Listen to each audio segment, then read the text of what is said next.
You're probably tired of me saying if you're driving or just listening, you don't need to see anything. Therefore, we will change to simply TPS report approved. When you hear that a video or presentation is TPS report approved, you don't have to see anything on screen.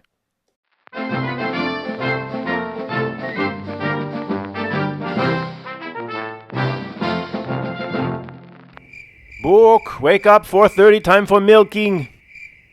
First, a personal note to the Mandela effect triggered. A subset of the truth community, as high as 25% in some circles, that get extremely angry when this subject is discussed inside the truth community.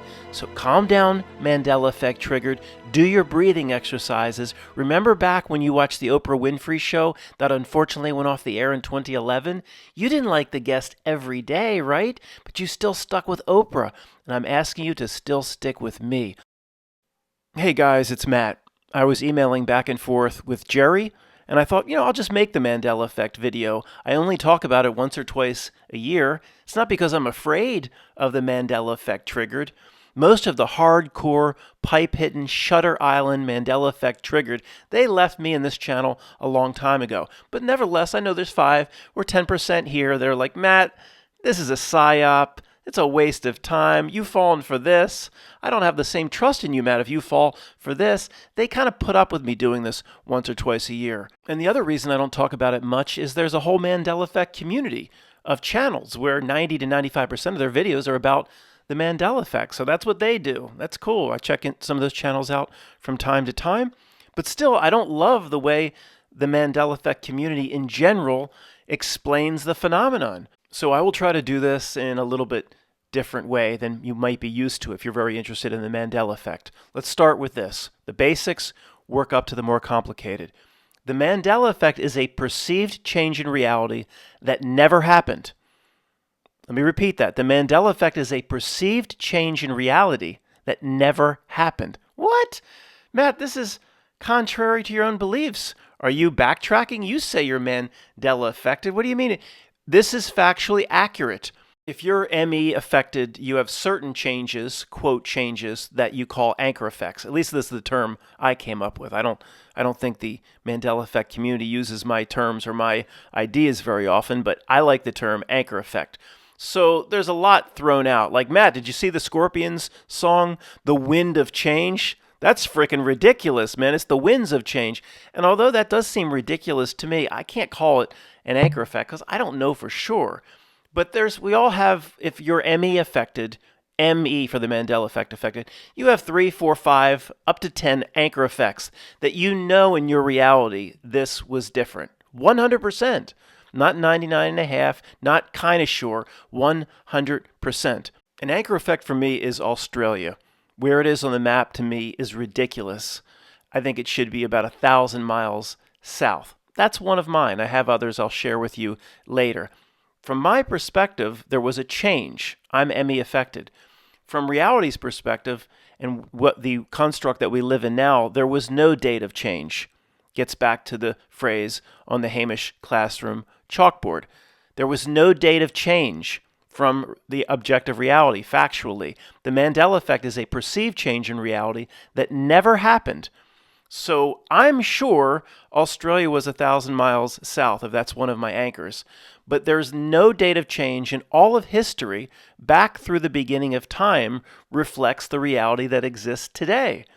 So it is, from my perspective, a perceived change in reality, but from factually objective reality, it never happened. It goes, the retrocausality element of it ripples back. If there was a date of change, it ripples back, and all of our prior history reflects what exists today, with one weird exception, which throws a gigantic monkey wrench into the gears. These residuals, these residual evidence pieces that pop up continuously that make this whole thing very complicated to figure out. This phrase on the chalkboard is the reason why debates about the Mandela effect between two people on opposing sides is beyond pointless, the definition of pointless that exists in the known universe, because the Mandela effect is a perceived change in reality that never happened, objectively never happened. So you have two people debating, and one person says, well, The only evidence you have for what you're saying is your own fallible memory. What I'm saying is I have stacks and stacks of books here and thousands of things that can be cited objectively that say you're wrong. There is no debate in this regard. One person has nothing to hang their hat on. The Mandela affected people have nothing to hang their hat on but their own memory, at least to start. But a circumstantial evidence case starts to develop. There's been a lot of criminal trials where nobody saw exactly what happened and no camera recorded exactly what happened, but the prosecutor builds a circumstantial evidence case, and that's what the Mandela affected people decide to do. They say, well, now how many millions of us say we see this phenomenon? How many millions more need to come forth and say they now see the phenomenon before you pay attention to the phenomenon, and not just say, confabulation, you're misremembering, you jackasses. We get tired of hearing that. Tired of hearing that all the time. Just a professional. Just confabulation, misremember. Tired of hearing that. That was Man on Fire. We're on fire, we Mandela effectors. We're tired of hearing that, but we have to be realistic. All we have is a circumstantial case we can build. However, it can be built as millions of people start to experience the phenomenon. And in the case with specific changes, like, one of the most famous, it's not an anchor for me. Luke, I am your father, not an anchor for me. Two things can be done inside the Mandela effect community. You can find hundreds of thousands of other people that remember it the same way you do. So therefore, if it's misremembering, why wouldn't it be misremembered in a variety of different fashions? It's always misremembered in the same way, and then you can build your circumstantial case with residual evidence. The toy we've all seen. You push the bottom of the Darth Vader toy, he says in James Earl Jones's voice, Luke, I am your father. And the original text or some of the graphics of some of the books that came out in the late 70s say, Luke, so the toys got it wrong. The books got it wrong. You build a circumstantial case. But for the most part, these really strong residuals don't exist for most Mandela effects. And the whole argument stems from memory and the same people that remember the way you do. Now, that doesn't fly for the people you're debating for two big reasons. Number one is, again, there's no real evidence what you remember happened. You just have that circumstantial and memory case.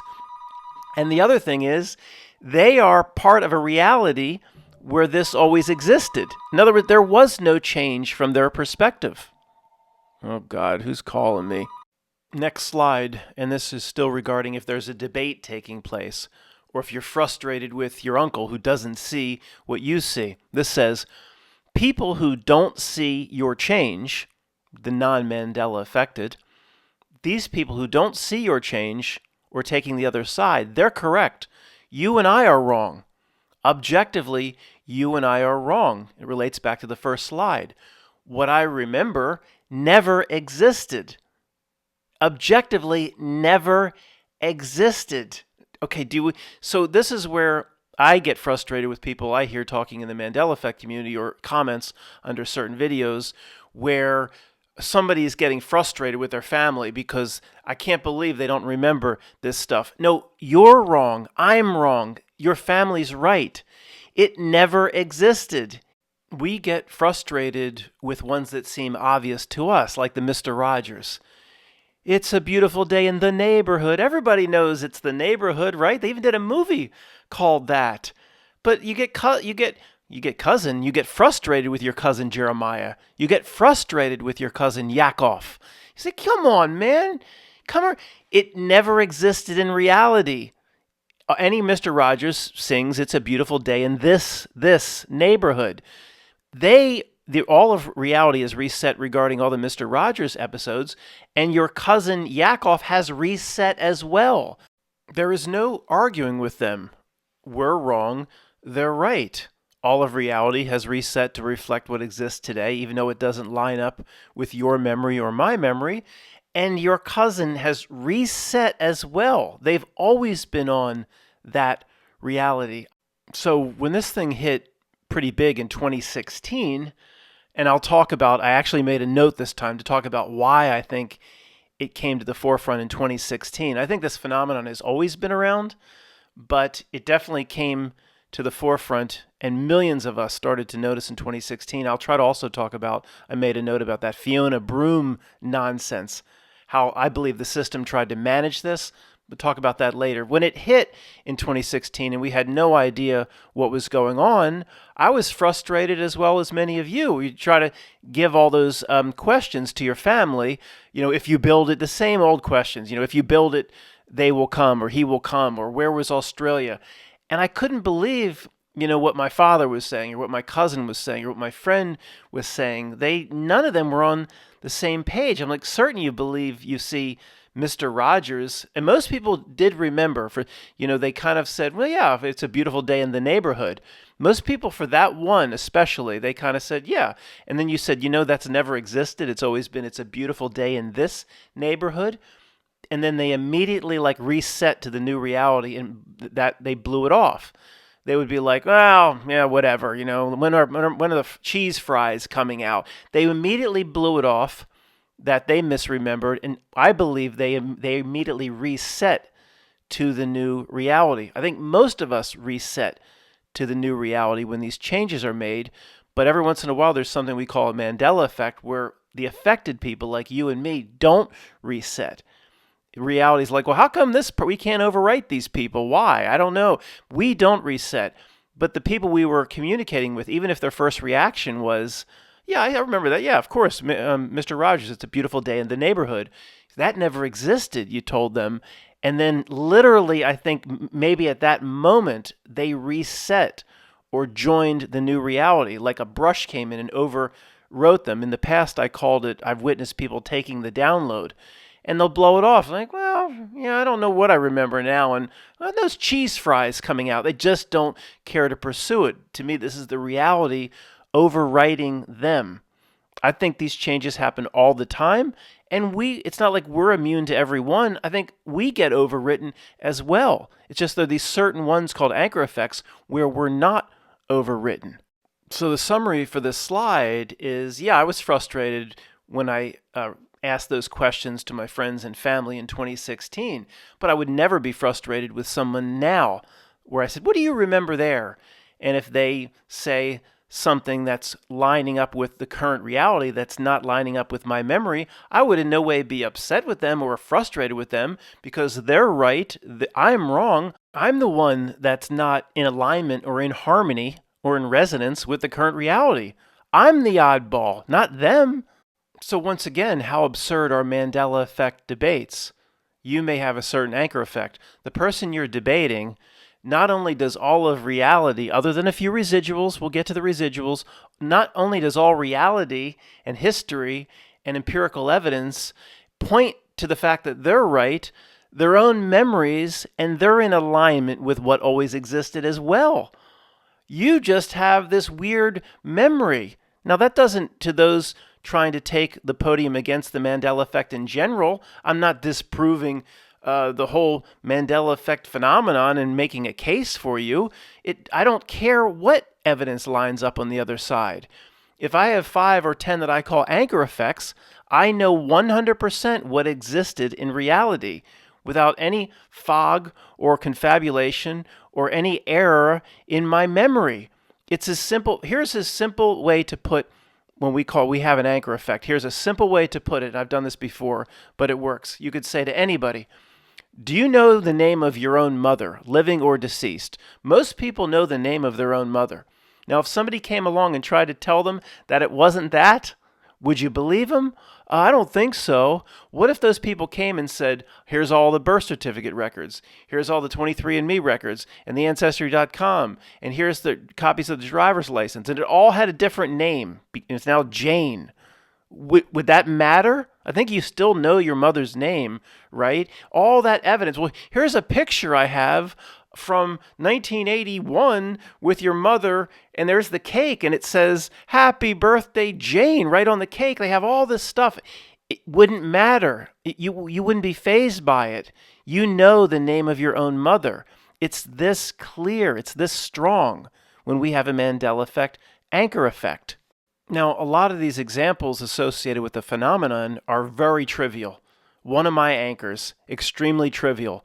Interview with a vampire versus the vampire. Now, just because of how trivial that is, how easy is it for someone to make a case against us? First off, remember, they're making a case against us. All of reality back through time, which is like, that's retrocausal, that is a retrocausality. Mandela affected is, or if you see the Mandela effect, this is a display of what retrocausality is all about. If they say, well, all of reality exists, you're wrong, Matt, and it's so trivial, you couldn't have got that wrong. Just the and the a, and you're going to just stick to and they're making a case that's really kind of strong. Like, do you know how ridiculous it is, Matt, that all of reality says it's been interview with the vampire, and it's so trivial, a versus the, but you're sticking to the fact that all of reality changed in some weird way over an a versus a the. Do you know how insane you sound right now, Matt? And the Kit Kat Dash, the trivial nature of it for most of them doesn't help our case at all, because the new reality, the existing reality is no, ludicrous speed. No, no, he doesn't say, Luke, no, I am your father. Versus no, Luke, I'm your father. Oh no, you couldn't have possibly misremembered that. Saturday Night Live ran a skit. They said, Luke, that's what you remember. That's how they explain it away. But to those that have what's called an anchor effect, it's like, do you know the name of your mother? It's that strong. To me, I know 100%, not 99 point something, and I'm going to leave a little margin of it. I know 100% the movie was called Interview with a Vampire. And the most incredible thing, yet frustrating thing at the same time, is what I said so definitively was wrong. I said, I know for sure, 100%, it was Interview with a Vampire. No, it wasn't ever. I have to admit now, it was never Interview with a Vampire. I have to admit now, there was no date of change. Because if there was a change from my perspective, at the very least, this reality then reflects it back through time in retrocausal fashion, and any possible date of change is then covered up and removed, and the current reality reflects back through time. So there's no even normal way for us to even talk about this, let alone making a case at a podium that those who don't see what we see, of course they're going to say misremembering. Of course it's completely oddball to them. Only the biggest thinkers in the world, people like in this community here listening to the sound of my voice, who are such big thinkers, have such open minds in other areas, you may not be Mandela affected, but you say, I've heard enough people kind of talk the way Matt's talking, and I don't believe Matt got all this right over here and has completely fallen for it over here, has completely lost his mind over here. There's probably something to this. It's just I can't see it. It's not that much different than, like, I don't know if Dan still has his channel at Scarab Performance. We used to correspond a lot. I hope he's doing well. If he's listening to me, he's probably not, but you know what he would say, this is absolutely a Mandela effect. And I say, no, it's not. It's always been this the way it is now to me. And we didn't fight about it. No one is right with the Mandela effect. No one is wrong. Even though, well, Matt, you're both affected. That doesn't make sense. But were not all affected in the same way. I wouldn't say to him, you were wrong. I would say, I believe you. That is a Mandela effect for you. But to me, it's always been that way. That I'm not our Mandela effect or what we see. We're not consistent across the board. Someone can see and agree with me about if you build it, they will come. And then somebody might disagree on the Mr. Rogers neighborhood. There's no rhyme or reason about, even for the Mandela affected, where we agree or where we line up. That's one of the most frustrating things as well. If we had some weird insight, or for some reason we're affected in a certain way that others are not, and everything we see all lines up across the board, much of it does. I mean, again, I'll usually see something very strange, and I'll go to Greg, who's very affected, and I'll say, a summer breeze. The song, makes me feel fine. Seals, and he'll say Seals and Croft. Oh yeah, Seals and Croft. Seals and Crofts. That's a huge anchor for me or Greg and I. And again, You could go to the goddamn dude's birth certificate, Johnny Crofts. It says Crofts. So I'm gonna sit up here and make a case that his name is Croft when his goddamn birth certificate from the 40s says Crofts and all of reality reflects Crofts. It is ridiculous if you're Mandela affected to dig in and try to make a case with those who are not affected. This is the definition of insanity and lunacy. You will be put into the room if you keep pushing this among or around people that are not affected. Matt, I'm Mandela affected. I tuned into this presentation thinking you'd be helping me out. We're on the same team here. All I've heard so far is you're like making a case for the other side, you son of a beach. Well, I got to keep it real.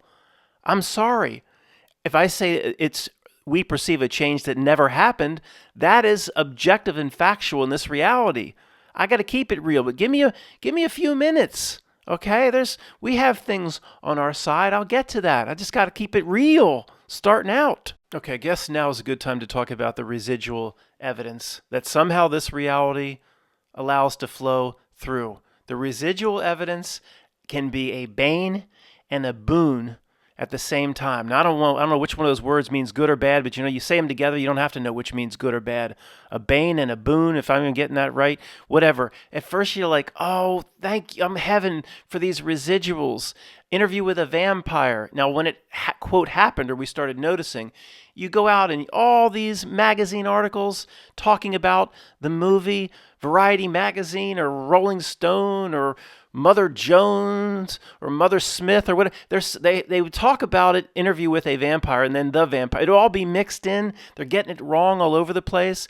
The URLs for a lot of the online magazines, the URLs, which web programmers back in the day always got right. It was essential for the search results to get the URL exactly right. Oh, that's just the web page. They don't give a crap about that. No, they're going to make sure the URL or what exists in the search box, http://variety magazine / new movie review, interview with a vampire, all with dashes and hyphens. They're going to make sure that's exact. You could find all these URLs, interview with a vampire in the URL, and in the magazine article below, interview with the vampire. So pencil sketches. I've shown you this 5 times before. Somebody does a incredible, beautiful pencil sketch of Louis, Brad Pitt, their favorite character in their favorite movie, and at the bottom they sign it, Louis, Brad Pitt, interview with a vampire. They get it wrong, in other words. So it's going to be somebody's favorite movie. They're going to spend 20 hours doing a pencil sketch with perfect realism of Louis and Brad Pitt, and they don't know the name of their own favorite movie below. All these thousands of residuals start piling up that reflect what we remember. And in a way, you're like, okay, thank you for that, because if we didn't have any residuals at all, just our own memory, and maybe Greg saying, or a friend of ours saying, yeah, I kind of remember it the way you do, but I mean, nothing else lined up. Toys that you click the bottom of the Darth Vader didn't say, Luke, I am your father, in James Earl Jones's voice.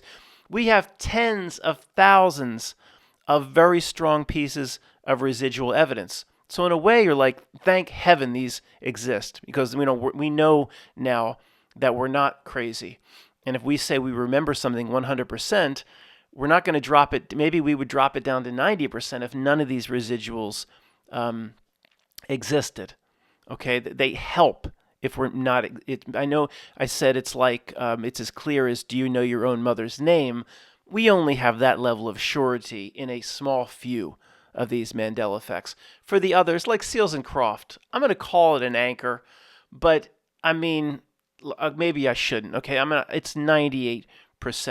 But see, with Seals and Croft, the day Greg may have noticed it first, or I forget who noticed it. Immediately when you notice something, you jump in and start looking for the residuals, because magically the residuals start going away. So went out to, I think, the #1 video for Summer Breeze. You search Seals and Croft Summer Breeze, and it's somebody has shot old video, maybe around Lake Tahoe. Always wanted to know what lake that was shot around, where that vacation spot was. Old video format from the 70s. Which is a very nostalgic type thing to listen to the old song and watch people interact in the old reality in the 70s or 80s. But even that video today, I believe, says Summer Breeze, Seals and Croft, and it has millions and millions of views. Now, if that was the only thing that exists, Matt, that ain't nothing. Somebody typed something wrong, and that's your precious residual evidence. No, we collect up thousands of these, and when we first notice a Mandela effect, Greg and I started looking at covers for Summer Breeze. Makes Me Feel Fine, one of the most famous songs of all time, and roughly one-third of everybody doing a cover for Seals and Croft, I'm going to just call it what I remember, Summer Breeze, one-third got the name of the artist wrong. Now, I could see out of 100 covers, 100 videos on YouTube, 4 or 5 people just say Seals and Croft, they just get it wrong. But like 25 to 35 out of 100 get the name of the band wrong, a band that they really like, or they wouldn't be learning, how long it takes to learn something on the guitar. I mean, they're one-third are getting it wrong. And so it always happens the same way. You approach some of these people, I sent a few comments around, hey, I like your rendition of Summer Breeze, but you got the name of the band wrong. It's Seals and Crofts. And they never come back or never reply back. This happens over and over. This is like what I call like the human download. They never come back and be like, boy, that's strange. And what'll happen is you'll go there a month later and they'll have changed, maybe they saw your comment, but they'll have changed the video title and the residuals slowly start going away. Now, in some cases, they can't go away. If a guy's got a video of his toy of Darth Vader and he pushes the bottom, which I have saved, I think, on the old Mac, and it says, Luke, if he's got that, anybody saying, so we try to make okay, let me not get ahead of myself. If we've got that, and I have it saved on my Mac, and others have the toy videotape saved, well, reality, it wants to do away with residuals. Somehow it does, but some it can't do completely away with. So it's a bane and a boon, whichever one's good, whichever one's bad, I don't effing know. In some sense, the residuals are a very good thing because they support our reality. I'm like, okay, I can feel confident this is an anchor. But on the same side, like, well, we know something existed in the past that we'll call a Mandela effect. And, okay, Matt, I understand what you're saying. We see it as a change, but I understand now. There's no date of change. All of reality has been reset. Your friends and relatives have been reset. Maybe one day what you remember, maybe one day in the past, what you remember is what they remembered, but I see it like a wave washing in on the beach. The wave washes in on the beach, the tide draws it out, and everything is reset. Yet there's one little grain of sand on the beach, which is you, that remember the beach the way it was before the damn wave came in and out. Might be a decent way of looking at this. So the residuals help in one regard, but on the other regard, we'll say, well, if the wave came in to the beach and then washed everything out, and everybody resets, and all history books and every magazine article now says it the way the current reality reflects it, not the way you remember it as a Mandela-affected person, then why do these 50 or 100 residuals for some of these things exist? Even people have sent me pictures of books from the 70s that are, sanctioned books by George Lucas and I think, what was it, MGM, or was it 20th Century Fox or MGM put out the original Star Wars, that say right in the quote, the scene by scene for Empire Strikes Back, this would be, I guess, early 80s, Luke, I am your father, right in the sanctioned book, right on the ornament, the Christmas tree ornament. I have a picture of it on my old Mac. Mirror, mirror on the wall, sanctioned, a Hallmark ornament sold in the Hallmark stores. These Hallmark stores used to exist. I don't think they do anymore, for trinkets and cards, etc. And Disney had done a deal with Hallmark, sanctioned the toy, which was the Queen, right on the front, mirror, mirror on the wall. Now, we try to make the argument, as the Mandela affected, with some of these residuals, the residual is so strong in support of our old memory that by itself we expect the residual should prove our point. And this is still a frustration of mine, especially with something like the example I just talked about. So you could say to somebody, but most people are on the human download. Could say to somebody, so let me get this straight. Mirror, mirror on the wall was never said in Snow White. Someone might say, Matt, it said first and then she changed it. No, it's never said in Snow White, the most famous of all Disney animations. Put Disney on the map, 1939 or so, Snow White. Never says mirror, mirror on the wall. In the cartoon, it says magic mirror. So where did all this, even people down the cul-de-sac, they even will say mirror, mirror. Everybody still says mirror, mirror. Well, where did this come from? The only thing anybody knew of this whole story is from the original Disney animation, which doesn't ever say mirror, mirror on the wall. It says magic mirror on the wall. And then you have, so again, it's not in the movie. Here comes your Hallmark trinket. Put this on your Christmas tree. The evil witch from Snow White. Right on the box, quote, mirror, mirror on the wall. So Disney got it wrong for their own toy? See, the residuals are so strong. We don't understand when people take such a firm side against the residuals. Hallmark gets it wrong. Disney gets it wrong. And then they'll come up with all the excuses in the world. Well, Matt, I don't know. Hallmark just went out with that toy. They didn't get Disney's approval. You've got to be kidding me. Before I tell the story, let me just reiterate what was just said. Hallmark goes out with a character from the famous movie with a quote that never appeared or never was seen in the movie. And on the box is the Hallmark logo, sold in the official Hallmark stores, as well as Disney's own logo. Now, again, somebody's like, wow, they just got it wrong. Let me just give you an example as to how meticulous they are with their characters. When I worked for the big insurance company, they transferred me out to Los Angeles. I've told you the story before. I worked in the international division, people living and working overseas, families living as expatriates. The Cigna, the domestic people that sold the California HMO and PPO health plans, Disney was one of their clients. Cigna was one of the largest insurance companies in California at the time. This was 1996.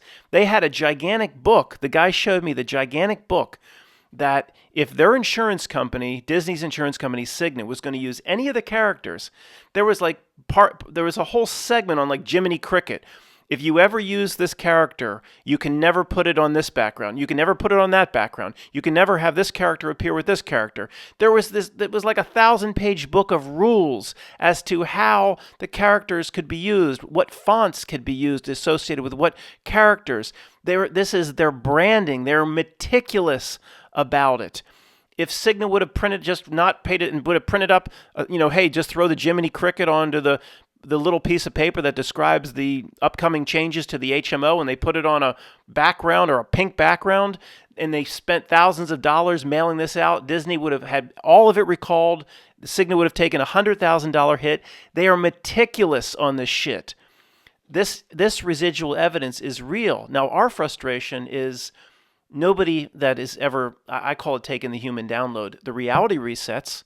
Mirror, mirror on the walls never existed, and the people reset as well. So it takes the rare, big, open-minded person to say, well, I've watched it since I was a kid, Matt. Magic mirror on the wall sounds right to me. Why shouldn't it sound right to them? It's always been that way. What exists now, as we've talked about, has always existed. Yet, it would take the rare, big thinker to say, Matt, so many of you guys remember the mirror, mirror, and there's so much residual regarding mirror, mirror on the wall. There is the line from The Poison, every rose has its thorn, or whatever, something to believe in. I think it is and the mirror, mirror on the wall, give me something to believe in. And Julia Roberts' movie, Mirror, Mirror on the Wall. Well, why would the movie be called something that never existed? Tom Hanks, Mr. Rogers, A Beautiful Day in the Neighborhood. Now, to me, that is a mockery. That everybody at that point was aware of the Mandela effect. The creeps are aware of it. They probably know more about it than we do. Those that say the creeps are causing all of it, I don't buy that for a second. It's possible the Mandela effect is a side effect in some way of the activities of the creeps, because the entire creep reality wants us to pin the Mandela effect and blame it on CERN.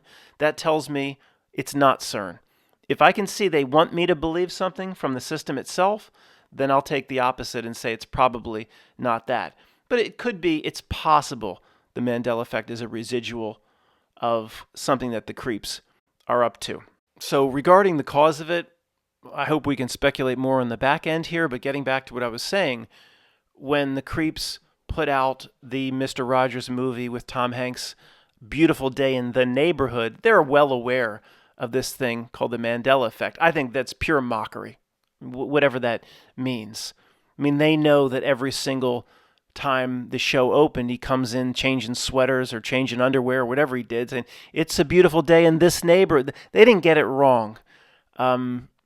It's a mockery, or two, they know that maybe does line up with what almost everybody remembers. Because again, I've talked about, I think this earlier in this video, with Mr. Rogers, almost everybody will say, when you say, what is the song? Almost everyone will say, it's a beautiful day in the neighborhood, at least initially. And then when you tell them that never existed, they just like I said, I guess I did talk about, they blow it off, where the cheese fries or whatever. They don't really care to explore or understand the phenomenon further. So maybe, but once somebody does realize, it's like a download. People reset to the quote new reality, which of course is the reality that always existed. And once they reset to it, then I think going forward, then the beautiful day in the neighborhood would be foreign to them, and they would remember the reality that always existed, a beautiful day in this neighborhood. Again, I think it's mostly mockery. Why the creeps titled it that way? It's almost like they want us to engage in conversations about this with normal people that don't see the Mandela effect, because they know it'll cause conflict and problems, and people will dig into their camps, and even most of the Mandela-affected community is not going to present it in the right way to the people they're talking about it with. This is like when I was emailing back and forth with Jerry. I'm like, no, don't go talking to people and asking people what you can subtly say. It sounded like he was just going to go a little bit too far, like the mistake we've all made in the past. Like, what do you remember in terms of this line? And if somebody says it against the way you remember it, or they say it in the way that lines up with the new, or not new reality, but the existing reality, there is no point in talking about that with them any further. They will think you are a lunatic madman. They have reset, literally reset and realigned with what exists today. They're in no way going to remember what you remember. And it doesn't matter how many residual pieces of evidence you show them or anything like that. That has never existed in their reality, and they've reset to it. So don't in any way, once you find out what somebody remembers, I pushed a little bit in 2016. I'm like, what? How could you guys not? They were right. I was wrong. Took us a few years to understand this.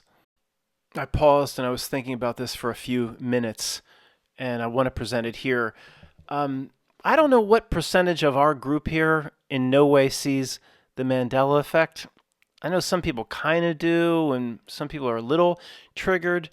But let's just say there's 50% here that really don't have any anchor effects, and they could just care. They don't really care that much about the topic. You're not going to care that much about the topic unless you're affected by it. But just to those people, this is the biggest kind of, not proof, but this is one of the most important things, maybe to get the people that don't have personal Mandela effects listening to this, maybe more interested in the topic, or to give the topic a little bit more credibility if they are triggered by it. This one example, why would the creeps, and it's a Tom Hanks movie, right? What more needs to be said?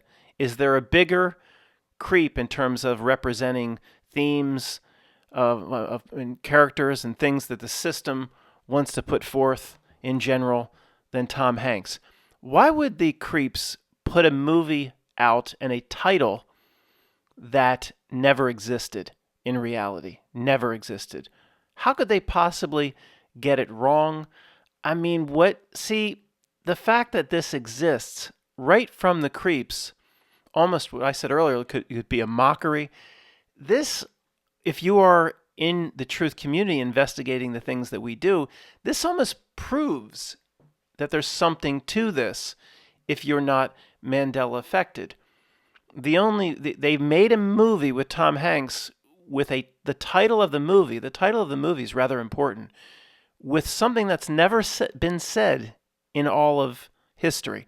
The only way anybody could kind of rationalize it, if they're listening to me, is, well, Matt, they're well aware that he sings "It's a Beautiful Day in This Neighborhood," but it was sung so quickly, they just went with most people think he said. It just makes for a better movie title. See, that, I guess I could see why you're coming up with that, but it doesn't fly with me. The most iconic phrase from Mr. Rogers, and it's not like he just rolls through it. It's a beautiful day in the neighborhood. It's not. He says it clearly, and he says it clearly for like how long ever the show is on, like 15 years. It's a beautiful day in this neighborhood. He says it clearly. So the creeps putting this forth. I don't know. If you're not into the whole, well, you're probably not even listening to this any longer if you're not into the whole Mandela effect discussion. But I'm saying for those in the truth community, doesn't this add a little bit of additional intrigue, this one example with this Tom Hanks movie? I think it should for you, but maybe I'm getting it wrong. Okay, those of you that have been with me a long time have heard me talk about this 5 times at least over the years, but it is such, to me, an integral part of any Mandela effect discussion if we can ever get a chance of figuring out what's going on. So it produces an inferior, quote, new reality after the change. Let's break down the sentence and the problem with the sentence itself. There is no new reality. What exists today always existed, and there is no date of change. But you remember what I said earlier on that. I'm not going to cover that again. It's the only way you can talk about it. You can't even talk about it normally. That's kind of the problem.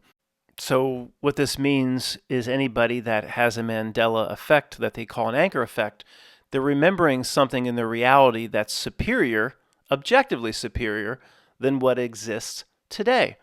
And my favorite example, and maybe the best example of all time, you've heard me talk about in the past, I'll be very brief, is Jaws. You're going to need a bigger boat. Just ridiculous in that setting. If the writers wrote it that way, of course, the Mandela affected people remember, we are all going to need a bigger boat. We're going to need a bigger boat. If the writers wrote that, it makes no sense. They're all out there together, and they're about to lose their lives, or at least the first time they spotted Jaws. Do you think Steven Spielberg would be able to make a change on the fly? I know he was a younger director, but somebody, probably a guy with connections, somebody that comes up like Steven Spielberg. We debate whether it's on talent alone. Maybe there's some connections. Either way, do you think he would have the ability to say, we're going to just change this? I don't care what the writers wrote. See, directors have that ability. Okay, there's very few writers, maybe with the exception of J.K. Rowling or Harry Potter, that say, you can't just change my shit on the fly. Most directors have the ability to make small changes, especially as Steven Spielberg. You'd be like, well, that doesn't make any effing sense. Just change it, rerun it, action. You were going to need a bigger boat. When it makes no sense, and you're going to need a bigger boat when they're potentially moments away from death. Okay, Matt, you said 1 minute. That was like a minute and a half. Sorry. So they're not all that blatant, but then there's others I haven't talked about. Like, what's a big Mandela effect for the Lost Boys? The Lost Boys with many people is, my brother's a shit-sucking vampire. It's something like that. I think it was people were like, I saw that movie 20 times. He says, my gosh, my brother's a blood-sucking vampire. But I think what exists now, I'm not a big, I saw Lost Boys. I saw Lost, I can't even say it. Lost Boys once, like, oh my gosh. I think it was like my senior year of high school. I never saw it since. And people like, why would he say shit-sucking vampire? Who would write that?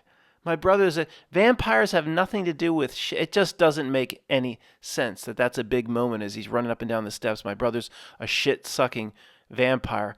And look, okay, maybe some of these or some of these we're getting wrong, but there's almost no exception to this rule. When somebody comes forth that there is a Mandela effect, or they're saying it's an anchor effect for them, what exists now is either the same or inferior to what they remember. This has to be used as evidence if there's ever a chance to figure out what's really going on with this thing we call the Mandela effect. So some it's even up or equal. Like, okay, Watch Darth Vader now. No, I am your... Okay, he doesn't say Luke. Is that such a big deal? No. In terms of what's going on in the scene, it's not a big deal. It's a huge Mandela effect for certain people just because it's not what they remember. It doesn't change, but my favorite, of course, I could do a 2-hour video on just this. I'll keep it under 1 minute. My favorite, you know what I'm going to say, is if you build it, they will come. And it is incredible to me, whether you're Mandela affected or not, or mostly not, they will come and make that case that, of course, they remember if you build it, he will come. Of course, that's what they remember. They are right. That's what exists in reality. That's what's always existed, according to reality. Of course, all I have is my memory. But they'll still argue that, okay, Matt, I know you remember they will come, but what you remember makes no sense. No, he will come makes no sense. They'll go back to, well, his father came out of the cornfield. I could go on forever on this. I love this debate because it's so absurd to me. The movie wasn't about his father. He mentioned his father like one sentence when they were driving in that Volkswagen bus when they picked up Doc Graham or Archie Graham or whatever. He said something about his father. The movie wasn't about his father. It was about they will come. One, you could consider it all the baseball players will come, but more importantly, the people will come to Iowa. It's the whole point of the James Earl Jones speech where he gets up and says, "Don't sell this farm, Ray. People will come, Ray. People most definitely come." That's the whole point, people. And at the end, you see the whole culmination of the movie is these cars driving. They will come to Iowa. They will hand over $20 because it's money they have and memories they don't. Whatever he says. The whole movie boils down to that James Earl Jones speech and the very last scene with the cars driving in, which is they will come. People will come. I mean, right there, it's indisputable. And people dig in. Oh, if you build it, he will come. It's about his father. Oh, my God. But see, it would be one thing just to debate it. The people you're debating against, okay, Matt, you just said not to get frustrated. They're trying to explain what exists in this reality, which if you build it, he will come. That's what exists. So you have to assign meaning to that. What else? So I understand. But it's hard, if you are Mandela affected and it's an anchor effect, which it is for me, they will come. The whole movie lines up with that. And it's not like we're just kind of foggily remembering the line because the movie lines up with what it should be. It's we clearly remember the damn whisper. If you build it, they will come. That's what we remember. Anyway, I guess I'm a minute over there too. Another big one for me, another anchor effect. I'll just tell you my anchor effects quickly if I can remember them all. Without a doubt, the portrait of Dorian Gray. It's so absurd to me that the picture, what is it? Is it Oscar Wilde or the picture of Dorian Gray? And there's all sorts of residuals. I was listening when I used to listen to Rush Limbaugh. I remember this guy used to substitute. His name was Mark Dice, really sharp and witty guy. And he said at some point, Hillary Clinton, you've heard me say this too before. Hillary Clinton, he compared to the portrait of Dorian Gray and her ghoulish nature. And he just, without thinking, he just rolled off his tongue. I mean, this is a guy you wouldn't want to debate. I mean, this guy's sharp-tongued devil, this Mark Dice. If he's still around, I don't know. I separated myself from all that years ago. But he just rolls off his tongue, the portrait of Dorian Gray. Now, what's so fascinating about the Mandela effect, they take no callers. They take people, there must be thousands of people on the line. They take 3 callers an hour. If I were able to call into the show, say, Mark, that's wrong. It's the picture of Dorian Gray. And he wouldn't be like, wow, that's incredible because I remember portrait. He wouldn't in any way give credibility or credence to your little Mandela effect argument. He would take the download, or reality almost in a way says, I forgot this guy. And reality swoops in an instant and downloads them, gives them the new reality, or overwrites them, or they're the little grain on the sand and the wave rolls in and it rolls out. And then it would have just been an excuse. Like it was said, well, caller, thanks for calling up and really wasting our time. I'm a smart guy, but everything that comes out of my mouth isn't exactly correct. There would have been no possibility when somebody says something that's in line with what we remember to be the old reality. There's no possibility anybody like Mark Dice, especially a system creature like that, would say, wow, wait a second, that's amazing. I have clear recollection. And let me look that up. And that would be giving a little credibility and credence. And then the reality would be working on them, trying to overwrite them. Grain of sand, wave, roll in, roll out, wave, roll in, roll out, where eventually most people will come around and reset. And you and I have the Mandela effect. I think these Mandela effects happen all day long, all the time, and we reset to most of them. There's only a few that stand out for whatever reason that we can see. I think we live in a giant Mandela effect where there could be hundreds or thousands of significant changes a day or a week. Just, we don't know, but many more than we think. We believe that because we're Mandela affected, we see them all. And I think that even though we are Mandela affected and we have a few anchors, or if Greg says, isn't this strange, the scorpions, the wind of change, where it's, it just doesn't make any sense to us, the winds of change, I think there's a lot that happen, I would say even daily. And reality resets. It's a fluid reality of some kind, and we reset. And when it resets, it always has been. And the history books reflect that. And incredibly, how this happens. I mean, who knows?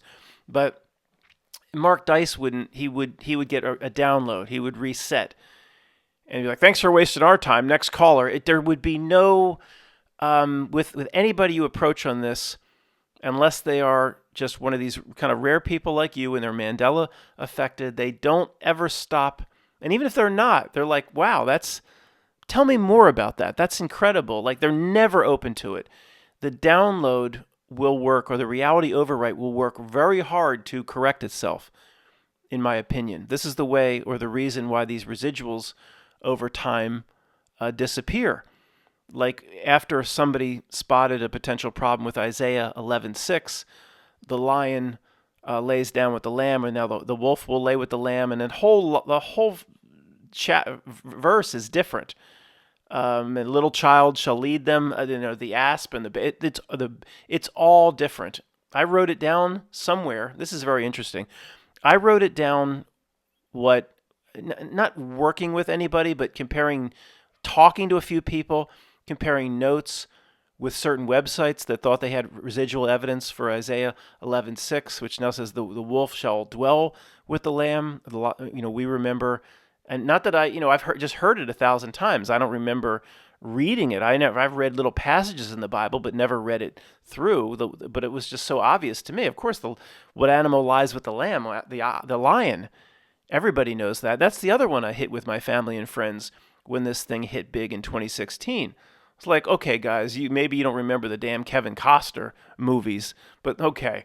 You all went to church as a kid or whatever. What animal lays down with the lamb? I mean, everybody knows this. This was a shock to us. I said, well, I don't know. People like, well, then they didn't just come forth with the wolf. Like, they didn't know. This is the people I asked. Remember clearly talking to my stepfather about this, who went to Catholic school through high school, graduated Catholic school in Philadelphia. Like, well, the lion lays with the lamb. You never heard that? Not really. I'm like, what?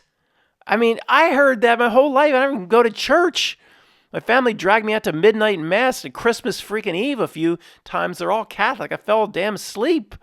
I don't go to no church. I knew it was so, of course. So here's what's very interesting.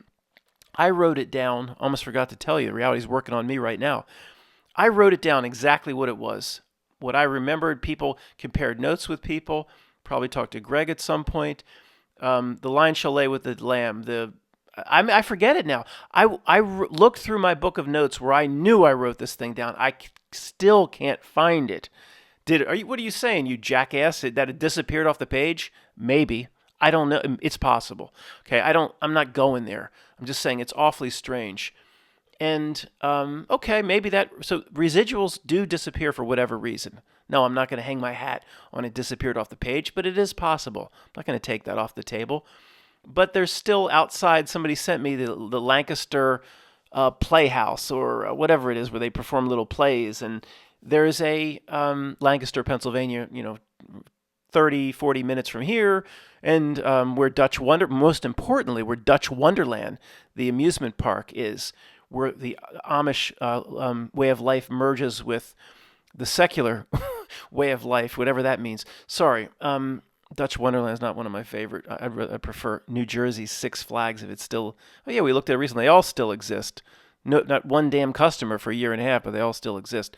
Okay, out front of the damn playhouse, there's a big sculpture or whatever it is, a ceramic, big thing, like a sculpture where the lion is laying with the lamb. And well, why that pretty hard residual to get rid of, right? Like, why do you even create that sculpture if it doesn't exist in the Bible? And Isaiah 11:6 says, "The wolf shall dwell." Why do people put together hundreds and hundreds of paintings we found in watercolors of the lion laying with the lamb? And right with the painting, with the lion laying with the lamb, there was the quote, Isaiah 11:6. Right behind the lion was "the wolf shall dwell with the lamb." Why would you paint a painting, write the wolf? Anyway, you guys have heard all this stuff. But these residuals kind of just go away, slowly go away. And in terms of the residuals that can't, like the big sculpture, maybe it was set in some sort of stone or concrete outside this Lancaster playhouse or whatever it is, there'll be some reason to remove it. Just reality will see to it somehow. Like they need it for parking or who knows? There'll just be a reason to remove it. Reality is sometimes patient, but it slowly works to correct itself and get rid of the residuals. And it does it on the fly as well. Greg's story I've told, so I'll keep it under 45 seconds. He has he does his Dark Side of the Rainbow, setting the Wizard of Oz to the Dark Side of the Moon, Pink Floyd, puts an old copy in that wasn't labeled. Proper. It showed the old scene from the Wizard of Oz. No bug sprayer, no pipe wrench, no scarecrow with a gun. They're going into the witch's palace or whatever. Just the way he remembered. Then I don't know exactly what happened. He knew it was a Mandela effect, or he looks away, he looks back, and a second later, or he rewinds it, or whatever it may have been. Now they all have the items, the bug catcher, the gun, the pipe wrench. It wasn't there, completely wasn't there. No gun, nothing. And then seconds later, it's all there. Like reality for these residuals says, oh, in the overwrite, we made a mistake. We forgot something. And like a real consciousness, like Greg calls attention to it, and reality goes and corrects itself. We've seen this over and over. My friend Tony, I'm not going to tell the story, 20 seconds or less. You've heard me tell it. I asked him all the questions in 2016 about the Mandela effect, like we all did. Life is like, what do you remember? Like, the same old stuff. And he said all the things that I remember. He said it the way I wanted him to say it. And then you've heard me say this. He kind of glitched out, took a download, and changed all his answers. And I turned to Chris, this guy, and I said, this absolutely changed the way I look at reality itself, this one moment and the Mandela effect. I said, he paused, got a weird look on his face, then changed all his answers. He took a download of some kind right before our eyes. And Chris was like, he did. And that's kind of insulting. You said that right in front of somebody's face and he didn't punch you in the mouth. We're all friends. Maybe we had 2 beers or whatever. But he did. It was the weirdest thing. And I'm like, is this how all of reality works? It was huge insight. And then that has been proven out, or people have confirmed that sort of thing to me with personal experiences, not just with the Mandela effect, but other examples where somebody basically like takes a download right in front of them. And we've seen this thousands and thousands of times collectively in our community. Even with the renting of the movie with Carl Weathers, action Jacksonation to a degree. People on the download on the frequency. I can't tell you how many people came to me and said, my wife or my brother, he's saying, I'm with you. I'm not going to do it. Whatever. I'm just holding out. I'm not going to do it. I'm not going to do it. I'm not going to rent the movie. And people came to me like, this guy was adamant. And then like you call 4 days later and like, well, yeah, we want to travel to Cabo San Lucas, so we went out and did it. Like it's no big deal. It's like, do you even remember telling me how adamant you were that you weren't? It was almost like they kind of became slightly different people. And they're like, well, you knew eventually, George, I was going to come around. I'm like, I was never going to travel again. Like, well, you were so adamant just days ago you weren't going to do it. It's like, What happened to the person I was talking to and what were they replaced with? You understand, we all, but it's not like we're special. I think this is how reality works in general. We all are on some sort of download or frequency or script. We all run scripts of what this reality of the not milk reality wants. We break more of these scripts than any other group people here, but we still have a lot of work to do. I mean, maybe if you break all the scripts and you cut all the ties and you break all the attachments, maybe you walk outside and the sky is blue and then it changes to red and then yellow, then green and then different colors. And these realities like completely fluid. And maybe it does change 10 times during the day, the sky. But when it changes from yellow to blue or whatever, you look up at the blue sky and that has always existed for you. Of course, it's completely normal. And all of history reflects that as always having existed, even though the skies change 10 times in a day. I think in some way reality works like that. We don't see all these changes. I think it's very fluid. We go along with it just like everybody else. Again, maybe if you completely unplug, reality, there is no coherence anymore to the reality. The way ultimate, in the Michael Moorcock books, the Elric series, my favorite, fantasy, sword and sorcery novels, No Reason to Make a Joke, Michael Moorcock books, Elric, there was always chaos was fighting law, and he didn't like the good versus evil. It was way better that he did it with chaos versus law. And the realms of absolute chaos were always described as, where chaos is just one on a certain realms, or how many different earths or realms where they're all similar to a degree, but chaos had more power on this earth and law had more. It was a big multiverse type book. Some of the original concepts of the multiverse, no question, came from Michael Moorcock in the 60s and the 70s. So where chaos ruled, the whole realm was just a swirl of colors. Anything that could hold form could only hold its form for a few seconds. And it does seem like the creeps here are like the Chaos Lords in the Michael Moorcock books. The first one is called Elric of Mel Nye Bone. No pun intended with the name of the author. The last one, book 5 or 6, is called Stormbringer. And it seems like the creeps here are very similar to the Chaos Lords in those books, because they want to constantly, not order out of chaos, it's continuous push towards chaos with a backtrack towards order. That's what they're doing now with the society and culture that exists post C, the V. It's chaos, everything's horrible, then stabilize it, but stabilize it at a lower level. But the ultimate push, if you back up far enough and look down at the trend, it's a graph and a trend down towards ultimate chaos. So in the books, the Michael Moorcock books, don't laugh, it's these eternal champions would come forth to defend the balance, to defend if a realm is devolving into chaos, the eternal champions like Elric take the side of law. He had always aligned himself with his chaos gods, but most of what he did in the books was fight against the chaos gods on the side of law to keep a balance, because the chaos gods and lords were becoming too powerful.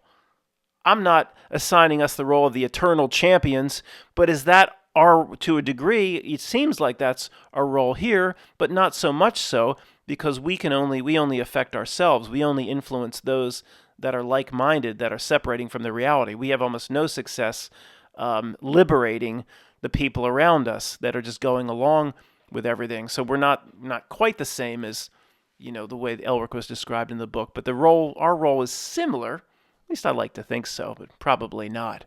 So to finish up with this slide, what we see as new, if you're ME affected, produces an inferior new reality, or kind of what's lame now compared to what was or what we remember.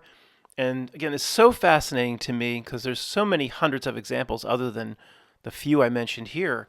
If I had unlimited time, I would do a channel just tracking inferior to new reality is inferior to what people remember that are Mandela affected, just to make sure this theory holds. And there's been so many hundreds of examples I think it would hold. But if there was ever a Mandela effect channel that does nothing but say that people are Mandela affected in this way, this is what exists now, this is what exists in the past. The past is inferior or lame compared to what we have now, or at least it's neutral, lame to neutral. Even like with examples like Australia, a lot of people are Mandela affected, thinking Australia should be way farther south. How could that possibly be lame? What exists today, Matt, with it smushed up under Papua New Guinea? Because yeah, it kills the whole legend and lure of Australia. The land down under. First time we sons of bitches ever heard of a Vegemite sandwich from the damn men. What is it? Men at Work group, the Pride and Joy of Melbourne, or whatever. A Vegemite sandwich. We all went in elementary school. What the fuck is that, dude? We know now, but shit. So the land down under, what's the land? You're on the same damn latitude as Brazil. What did Vin Diesel say in Fast and Furious 5? He says, "You making a mistake, you in America. This is Brazil." You're on the same effing latitude as Brazil. You ain't down under. Doesn't make no sense. So yes, if there's even something like the Rock of Gibraltar, new reality is inferior. Rock of Gibraltar. The Mandela affected people remember Rock of Gibraltar out, in the middle of at least in the middle of water, out kind of in the middle of that, whatever that thing is, in strait or whatever. But now it's basically connected to Spain. So the history says there was wars fought over it. Why would anybody give a shit about a piece of shit rock attached to Spain? You're going to fight battles over that piece of shit? How'd the monkeys get on there and stay? The new reality makes no sense. It's not just inferior, like lame, like movie lines, like you're going to need a bigger boat. If today's reality makes no sense, that's inferior. All the monkeys that are indigenous to the Rock of Gibraltar, there ain't like nothing to eat there. A few pieces of grass and some worms under the grass. Why wouldn't those monkeys have made their way into rich, fertile Spain? They just stay there magically. It all makes no sense.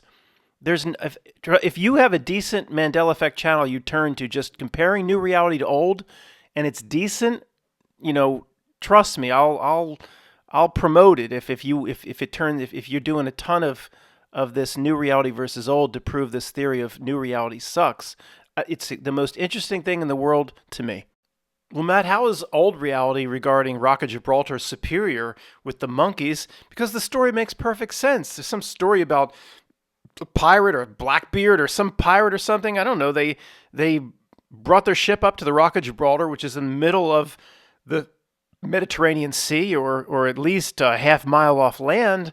I don't know. They tied the thing up for whatever. A couple monkeys jumped off and they did the nasty and they bred on the island. There's a breed of monkeys, but they're stuck on the island, right? These monkeys ain't Galadriel from Rings of Power. They can just swim 15 miles to the shore. If they jumped off the damn boat where Blackbeard was parked there or whatever, it could make sense why a colony of monkeys gets stranded. If the damn Rock of Gibraltar is the landmass attached to Spain, why are these monkeys don't freaking leave the rock? It doesn't make no sense. And I have to finish this slide with maybe the greatest example of inferior new reality are the King James Version changes in the Bible for those that are Mandela affected. Let me look over here. It's Matthew 7, okay? We already talked about the lion and the lamb. If you type into Google, it still comes up the way we remember. If you type into Google, judge not, and just like, or maybe that's it, but if you put an L in, judge not, lest ye be judged. Well, that's what it is, of course. That's absolutely what it was before the Mandela effect. Now, it's actually this Matthew 7 is 3 changes to the Mandela affected. Judge, let me make sure I look over here. Judge not that ye be not judged. Makes no sense. Well, there's a lot of strange stuff in the King James Version that's like endless run-on sentences, punctuation all over the place. It's become a mess, and it is absolutely Mandela affected. But let's look at Matthew 7. Everybody remembers, judge not lest ye be judged. And then it changed to judge not lest ye be not judged. The two, it becomes the big classic, don't ever do it in second grade English, double negative.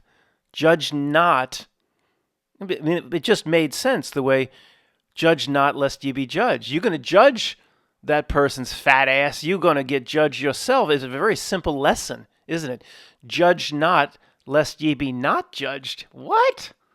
You put that double negative in there, don't make no sense. Like, what? I don't know exactly how to interpret it. It's taking the good lesson, the beautiful, simple lesson, and flushing it down the toilet.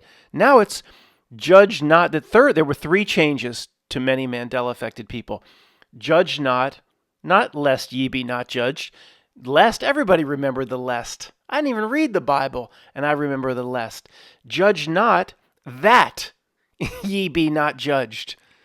Judge not that. The that replaced the lest. So millions and millions of people just remember the lest for no reason. And I'm not, Matt, don't make the same argument, the same arguments positioned in the same way. We got it at this point. Okay. But here's the weird story I want to tell regarding how this always works this way. And this is absolutely fascinating to me when the human download comes into play.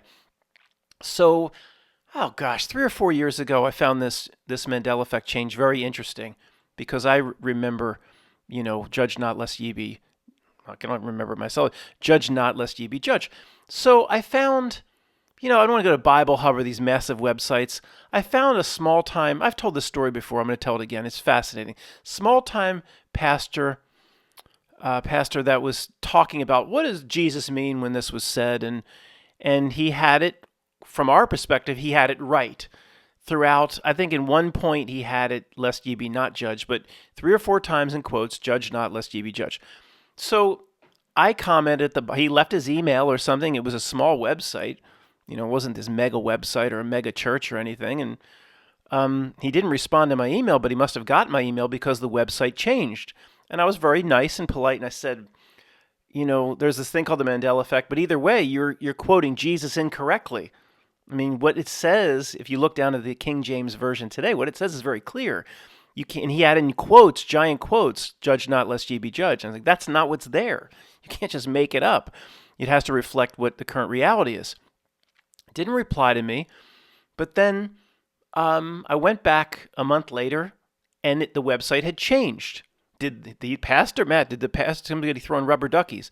Did the pastor change it or did reality change it? Who knows? Either one is possible as far as I'm concerned. But let's just say, the pastor got my email and he changed it. But there was still like one part, I think, that it wasn't changed, and the URL hadn't changed. That was, judge not lest ye be judged. So it's like, well, okay, they made the change. This much better reflects the current reality and what's in King James Version today. But there was no email back to me like, explain this thing, the Mandela effect. How could I have gotten this wrong? There was no questioning as to how he could have ever put that website out. It was just weird. And it goes down like this all the time. All the time. Does this prove the NPC? I mean, all this stuff's on the table. There was a big Mandela effect also associated with the Bible. Not as big for as many people as this, but Jesus is what? The truth, the way, and people would say the life. Of course, that's what's in there now. But a lot of people, Mandela effect will be, Jesus is the truth, the way, and the light. And that's what I remember. Again, I'm no Bible scholar. I've admitted to that. But when this happened, you search for residuals, and I found Etsy. And people were producing, I think I've told this story before, I'll be brief, but it's fascinating because it lines up similarly to what this guy did on the website in the last example. Produced t-shirts and little ceramics or, I don't know, little sayings to hang on the wall. Jesus is the truth, the way, and the life. Found this woman producing this t-shirt, this artsy, craftsy t-shirt. It was like in a ring, Jesus in the middle, something, the truth, and then over here, way, light, L-I-G-H-T. And you can email the artist. So I emailed her. What do you think's going to happen? It goes down the same way every time. And it's weird how you never get satisfaction. We can never get satisfaction in this regard. Maybe that's what Rolling Stones were singing about, the Mandela effect. Can't get no satisfaction regarding people seeing the Mandela effect. I said, honey, I didn't say that, whatever her name was, Susan, I like what you did with the t-shirt, but it's wrong. It doesn't reflect the Bible. I think you were trying to reflect the Bible, obviously. Jesus is the truth, the way, and the life. So no reply to the email. I go to try to find the product, I don't know, a month or two later. It's gone. There's no you would think an email would come back like, how could I have possibly made this mistake? Thank you for telling me. I'll pull the product. You can't have a product quoting Jesus. That's wrong, obviously. But you never get an email back. You never get inquiring minds want to know. Nothing. It just kind of reality itself sees to it that the residuals just kind of fade away. Now the t-shirt's off the market, and that's one less residual that's gone away. It's just strange how this plays out, and I'm sure some of you have similar examples and you understand what I'm talking about. If I start bringing up and talking about residual evidence, the video is going to go over 5 hours long, but this just quickly here, because related to what we've been talking about, really bad movie. I tried to watch 20 minutes of it. I had to turn it off. It just looked horrible. Tom Cruise, is that Meryl Streep? Is it Robert Redford? Lions for Lambs. Why do you name a movie this if it never existed in the Bible? There's a movie called Lions for Lambs, Tom Cruise, Robert Redford. Okay, there's no cultural significance whatsoever to a lion with a lamb that in any way meaningful or impactful where the masses would recognize it, other than the Bible verse that the Mandela effect to remember, the lion shall lay with the lamb. And if I ever can find the next 3 parts of that verse, and a little child shall lead them is probably what exists today. There's something about the asp and the bear and the oxen shall eat grass, and I'm confused on it. Maybe it disappeared off my page, but that's not the point. There's no significance in all of culture to lion for lambs or lion and a lamb, combining the lion with the lamb without that Bible verse. Why do you make a movie called Lions for Lambs?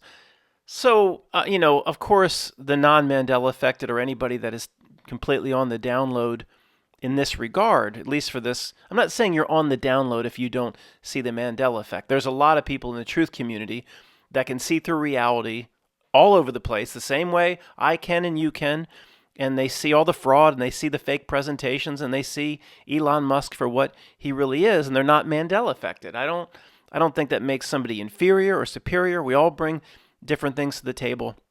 We all have different levels of perception. I've said I've interacted with people in the truth community that could see auras or things like that. I don't do that. I don't think I'm inferior. Okay, stop apologizing, Matt. You don't make a movie, Lions for Lambs, if it didn't exist in the Bible. To me, it's this sort of thing. If this was all there was there proof that Isaiah 11:6 changed? Well, no, if this was all there was. But for Isaiah 11:6, there's about 1,000 pieces of hardcore residual evidence that points to a reality that there was no wolf, it was a lion. And in this regard and a few other regards, I don't see how anybody can ignore the magnitude and the overwhelming residual evidence that exists. Let's talk about CERN for a few minutes, observing the creeps, their tactics, how they do business for pretty much 12 years now, pretty much 7 days a week for 12 years. The one thing I am sure about is when the truth community is kind of told to believe something and things just flood into the truth community that were meant to point at and meant to latch on to, then that's not what it is. Okay, I think it's the way CERN was blamed in the truth community. Like if you had a police lineup for what's causing the Mandela effect, CERN may have been like the only thing on the police lineup, the D wave and other things like that. But there's no doubt, in my opinion, we were played and used to point at CERN as the reason for the Mandela effect. And I wouldn't even go here. I'm not saying it's first of all, let's get a few things straight. Is what's happening at CERN what they say? It's just about observing the origins of the universe? No, I think that's ridiculous. You don't do all this stuff and spend billions and billions underground just to keep observing little microparticles. That's bullshit. I don't think it's doing anything good. It's probably doing something nefarious. If it was up to me, I'd shut it down today. I'm just saying it was such the culprit being blamed for the Mandela effect, and that came so strong that I don't buy it. It was overdone. Okay, I don't even think I'd even be talking about this if they didn't completely overdo it. Like the 666 in the logo. Oh, you don't think that logo was designed so we see that? They just had to put the 666 in there. Come on. And the same, remember the guy, the famous image, the ridiculous image of the guy sitting in the damn office. What does it say? Mandela in one sign. You remember this bullshit. Bond 1. Nelson. Bond Mandela. So it's Nelson Mandela. Oh, sure. Yeah, they're going to put... And the whole image was absurd. Somebody works at CERN, but they've got like thousands of papers stacked up all over the place. Let me go try to find the damn image. A bunch of bullshit this was. We've been played more than anybody, guys. You know that. Okay, you know the picture, but here it is. Mandela sign, Bond 1. First of all, you work at CERN, right? You're going to have thousands of pages of papers all over the desk. And then it says, there's other videos that pop up or something on Reddit there. It says, a phone call with this man. Somebody tracked this guy down. I don't care what he said in a phone call. I guess that cleared it all up. We got a chance to talk to him. It's all cleared up now. We got it on. Who would, if he's working for the nefarious side or whatever, who would care what he'd say? Like, oh, gee. Matt, you wouldn't have a phone call with this guy if you had the opportunity? No. Got better things to do, like relace my tennis shoes. No, I don't buy it. Okay, I don't buy it. Matt thinks CERN is something great. Oh, they'll latch on to what I'm saying. CERN is nefarious. It was blamed too strongly and too artificially for the Mandela effect. So I don't buy it. The bullshit we all fell for is just amazing. It really is. I look back at myself even going, how the heck? So let's just walk, again, this one example. This guy who supposedly works at CERN is out to get a secret message to the people on the outside. And he's worried that, see, Mandela affected people, they see a change or a breakdown in reality itself. This is kind of not a trivial thing. And this guy knows it's happening, and he wants to get a message out. And this, there were thousands and thousands of videos that reference this picture of this guy. So he gets this secret message out. So we have thousands of videos with this guy's image in our videos about the nefarious CERN being responsible for the Mandela effect. But the creeps that sit at the creepy table, his superiors, everybody at CERN in Switzerland, they have no idea he's leaked this secret message out. Why doesn't, if he has something to leak, why not just do a call into coast to coast? Matt, you think that's real? No, I'm just using that as an example. Call in and just leak it. He thinks he could secretly leak it this way and still keep his job. I mean, we get the picture, spread it around with thousands of videos, but his bosses don't know he leaked this secret information in code. I mean, give me a break. What a bunch of idiots we were. Remember this bullshit? The creepy dance video produced at CERN called Symmetry, where it was the combination of music and dance. I fell for it. I made videos breaking this down. Oh, what's the symbolism here? Whoa, look at this, taking everybody down into the abyss. Give me a break. Let's just say every nefarious thing that we believed in this community is taking place at CERN. They're going to make Matt, they have to show us. Yeah, they're going to make a a dance video, some creepy-ass thing filmed at CERN. Let me tell you what this is, guys. This is simply a way to get our attention. It wanted us to get closer to CERN, to think CERN is creepy. That doesn't take it off the hook or whatever. It's just if somebody has to travel from New York City to Calabasas, California, you take one wrong turn at the last step, you don't get to your destination, do you? So it got us closer to CERN.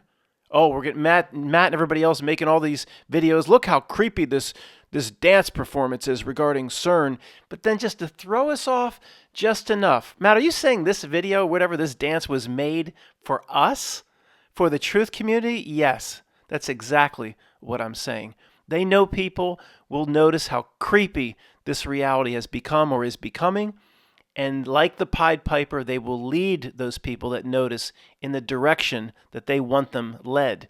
Well, how does getting all the truth community to think something is more nefarious maybe than it even actually is, how does that help them? I don't know. But it does. I don't know exactly. I ain't been in the eyes wide shut parties. But this, just forget everything I just said. You think they just made why would they have to make a dance video and put it out and the truth community latches onto it? What would be the purpose? Matt, they needed that as part of their magic bullshit.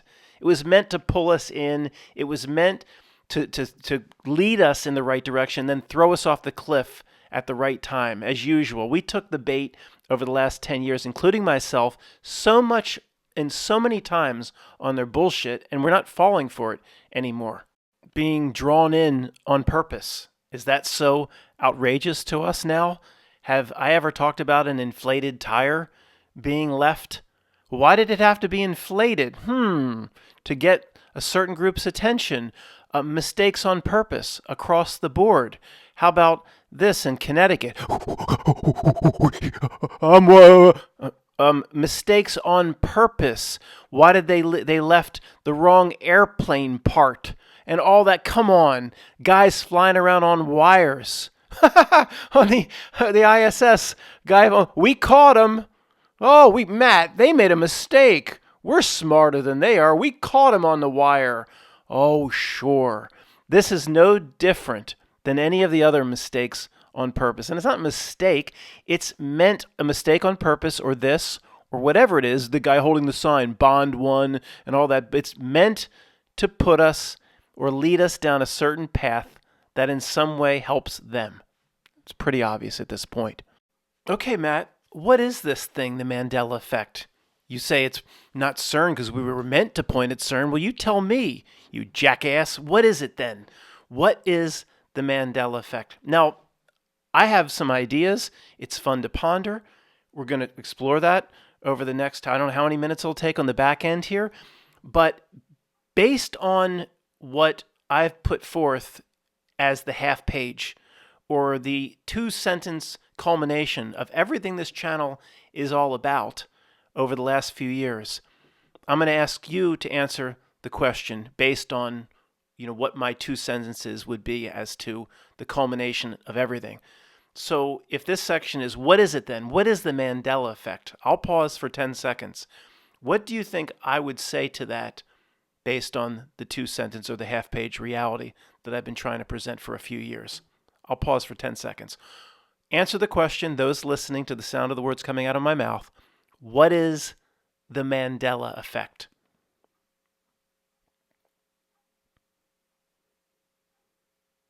Okay. Anybody that got that right, because again, that question was based on not exactly answering it, like it's not CERN, it's D-Wave. It was supposed to be answered based on everything that I've put forth over the last few years as the 2-page summary. If anybody said, who cares what the Mandela effect is, then they got it right.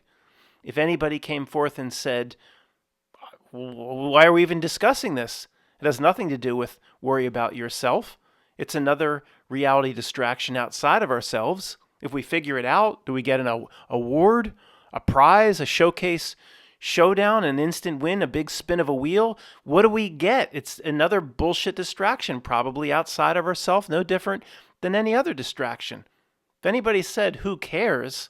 That's not the work we're here to do for ourselves, then you got it. That's exactly what the basis of this entire channel is. Now, that doesn't mean I'm not going to ponder it now and try to explain it. It doesn't mean we can't talk about it. That there was a damn azalea bush blooming right outside my window here. I don't know if it's the next window over. I can't exactly see it. But the last time I looked, it was a pink azalea. It's like a reality breakdown to me. I've been here for 20 years. The thing blooms in April or May or whatever. It's a spring bloom. I don't know what the hell is going on. It doesn't bloom in the fall as the frosts are starting. So finding out exactly what's going on with that azalea bush, that's not going to satisfy worry about yourself either. And it is outside myself, but I'm still interested. Still going to probably watch a movie at some point over the next few days. So, you understand, it doesn't mean we can't continue to ponder it. I'm just saying the basis, let's not forget the basis of, quote, where we are. One of the dumbest comments of all time was on, I think, on the last video. And it was, I was making fun of the news headlines. And the comment, it had to come from a troll of some kind. The comment was like, Matt, don't you think it's a little hypocritical that you come forth and say the world isn't very real, and then you make, just a whole segment on news headlines? Like, oh, okay. And I think I commented back underneath it like, yeah, that's right. We have the two-sentence reality, the half-page reality. I should just come forth and read the same 2 sentences every video, and then, that'll be good enough, right? Nobody's allowed to have a little comedic break. Maybe they found a certain way I made fun of a certain headline funny, relieve some steam. We can't do that. If Matt says the world isn't real over here, he could never make fun of an Elon Musk headline. Life goes on. I'm still going to be interested in why the damn azalea bush starts to bloom right about the time we start getting frosts here. There's still things I'm going to be interested in as long as I realize the true nature of why I'm here. Okay? I mean, what a dumb comment that was. But back to the topic at hand and closing out with what do I believe the Mandela effect is, and why do now millions of people are confident that a reality existed that is no longer here? Well, first off, I don't think we'll ever exactly know. But we get a sense as time goes on what we think is going on. If somebody again swoops in and tells me to stare and point at CERN and the Shiva statue, then I'm not going to take that bait. I'm going to determine what's going on my own, not take the bait of what the creeps want me to pursue in the truth community. So to me, we'll start here. I think we live in a very, very fluid reality. I've said many times we live inside a Mandela effect. And what that means to me is back to the example of the sky changing. I think there are all sorts of changes that happen all the time. And I think we reset to most of those changes. So if an oak tree leaf looks a certain way, or whatever it may be, and, boy, that tree's always looked that way. And it may have changed just today, or it may change 5 times a week. But we reset with it, I believe, in this fluid reality. And when it resets, we just think it's always been that way. It's a retrocausality. It happens, but then the evidence is it never happened. All of past history reflects that, and it ripples back through time.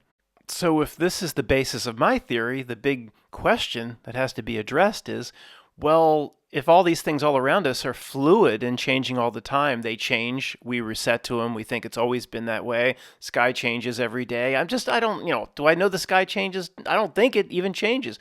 I'm just using it as an example. Maybe yesterday was green, but it's blue today, and we always remember it being blue. Okay, you understand what I'm saying.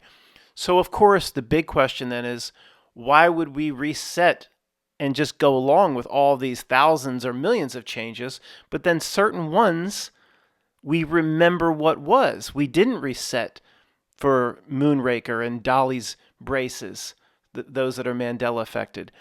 Why is the new reality worse? Why do we remember, if you build it, they will come? Well, all these things are happening all around us. We're resetting just like everybody else. We're no different than the masses, just like everybody else. And I believe that. I believe that there are many, many changes. Why do some stand out and we remember what existed before the retrocausal change? That has to be the basis of the theory, or the way I'm taking this, at least. Also, things are getting stranger and stranger in the world. I think all of this stuff is tied together. I mean, the news that we made fun of, I think it was just yesterday, it just seems like a clown show. Back in the day, I proposed 5, 6, 7 years ago, I said, have things always been this strange? Or are we just noticing it now that we're awake and we've dropped veils and we've changed our frequency a bit? It just looks like a clown show. And we know now there's elements of both. but there's no doubt that their presentation is not as. You go back and watch Peter Jennings present the news, for example, in 1987. Go watch Walter Cronkite present the news in 1979. It's just much, much more professional presentation. It has. It's not just our perception. It's both, but it also is breaking down. They can't hold the professionalism. It's all of reality is becoming a clown show across the board. So I think there's absolutely a relationship. If I see an old reality or a Mandela effect, and then I see some of the absurd headlines just from yesterday, and then everything we've witnessed over the past 5 or 6 years, I absolutely believe there's a correlation. Like, okay, just general terms, reality breaking down across the board. The news articles are so absurd that even a second grader, in our opinion, shouldn't even believe them. And then we have a change in a movie line. I don't see there being much difference. I really don't. I see it as a general slide into kind of chaos or a reality kind of breaking down across the board. Well, what could be causing that? Well, in the good news potentially is, and what's helping to contribute that, is a group of people that are like ready to graduate, like us, or have convinced their higher selves they're not going to do this anymore. Or we are separating ourselves so far from it that it is breaking down. It is possible it's only breaking down from our perception. That's why we say, why doesn't my friend Tony or our friends or cousins notice how absurd the news has become? Because the changes continue to flow and be made. Those right smack on the middle of the ship of fools reset to the new reality, which is absurd to us because we're looking or observing it from afar. It's not that much different than a Mandela effect. We see the old reality. We see, if you're not Mandela affected, but you're in this community, you see the way the news should be presenting itself with a degree of professionalism. Whether the story is real or fake or not, it doesn't matter. I don't think it's much different. Those smack on the ship of fools that want to believe in their politicians and just, go along with everything. Reality resets, they go along with it. It is absurd, but it is only absurd to us. So if you see absurd reality, I've said this many times, that's a Mandela effect. You're Mandela affected.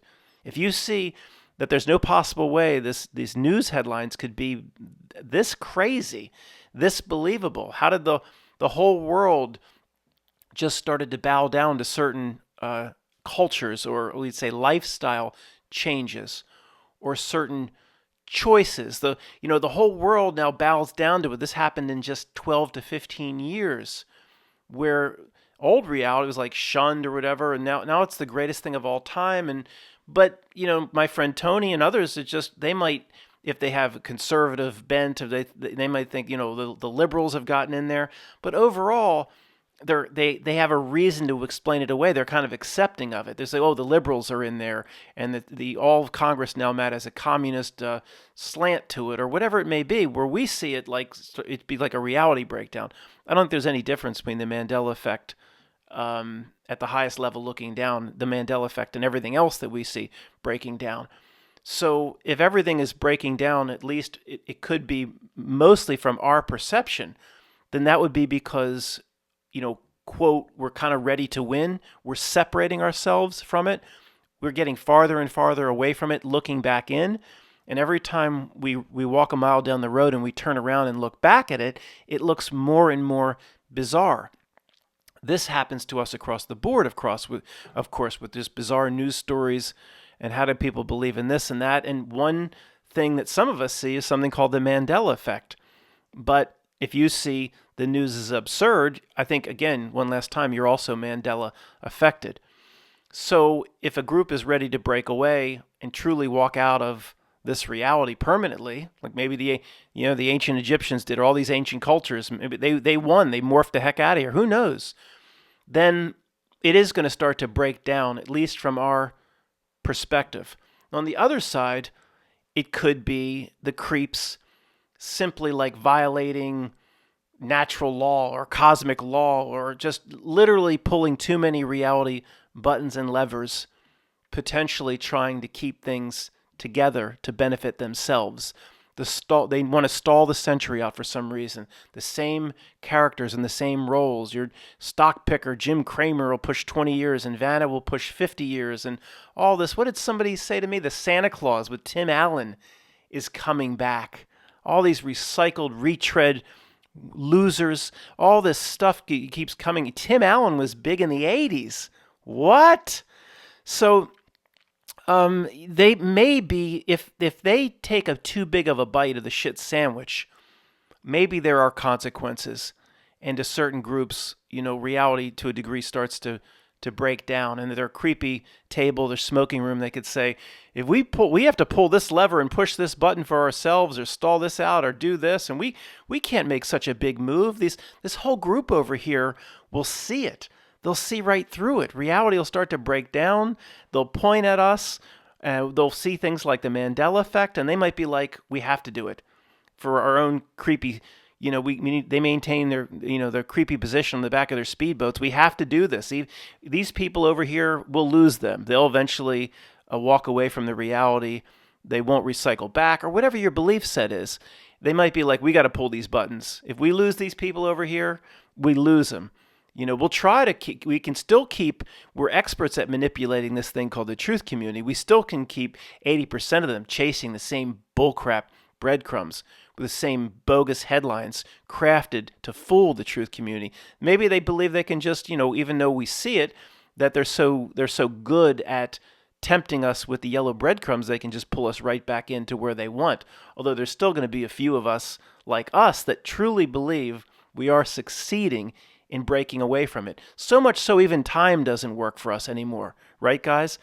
I mean, if you're separating yourself from the reality, or, connecting to the part of you that's not here, or whatever your belief set is, then everything's going to start to break down. Time. What happened to whole months in the summer. Now, I know the monotony of what I do. I don't exactly do different things much during the day, and that contributes to it. And that's why I'm big on whenever you can do something different. And I mean whenever you can. My electric box here, about this time last year, remember the back surge, or what was it called? A surge from the line. It blew out. It blew up. And I remember almost not every day, but I remember what I did during that week. I remember how I had to get water and do something different whenever you possibly can. You go to a shopping center and you don't know what, you haven't done anything different. I mean, I know this is ridiculous and I don't practice what I preach as much, but just walk around the building twice before you go in. You'll always remember the time you walked around the building twice, and that's stupid, but things like that. But I'm saying, even though we have monotony in our lives, time isn't right with us anymore. If you're separating yourself from a reality, I think everything will grow foreign to us. Relationships, time itself, everything gets strange. The damn azalea bush over here blooming. The week we're getting a frost. What? Last year, this time it was dandelions. Dandelions all over the place. Again, I've been here 20 years. These dandelions come, it was middle of May to middle of June, and then that's it. And they kill your lawn or whatever, and they're pretty for a few days until they start to wisp or whatever. But last fall, dandelions all over the place. This fall, azalea bushes. And I looked into it, and as reality changes, and we're not quite on the ship. I mean, I'm not saying the azalea bush is a reality breakdown, but as an example. Okay, maybe I'm wrong about the azalea bush, and it's perfectly explainable. But there's so many things we have collectively now. So many things that don't add up. Many of these are what I would call reality breakdowns. So I looked into it, and there's an azalea called a certain type of azalea, a double bloom or a triple bloom, a spring and fall bloom azalea, a certain type. But that's not what I'm saying. That's not what mine is. Again, I've seen it, and I know what it does for 20 years. I know what these trees do. I know when they start to change. I know the cycles of the bugs here, every little nuance. If the oak tree just started blooming out or getting buds with leaves in January, and then dropped them and rebudded again in April or May, that would be weird. I mean, all of a sudden I started to do the research, and it says there is an azalea bush that will bloom twice. Now that's not what mine is, but is that like reality trying to insert? There's always going to be a way, if something breaks down over here, that it corrects itself, trying to insert the normalcy that these things, 5 years from now, maybe it's just common. Azalea bushes will bloom in the spring and bloom right before the frost in the fall. Is it, some of these changes maybe are not dramatic, but happen over time. And I don't know. So again, I'm sorry to be long-winded. I need to wrap this up. It's very long. But I think when things start to break down, I would my explaining the Mandela effect is not much different than explaining how the news has become comical and everything else we see, partially because we are separating from it, and it's our own perspective. Are we causing an objective reality breakdown because we're separating from it? I don't know. I'd have to err on the side in saying it's more our perception because it's so absurd, but the people on the ship of fools accept the headlines. And then it could be also them just taking too big of a bite and pulling too many buttons and levers. And, like one of those movies about if you mess with the fabric of space and time, did you not think there would be consequences?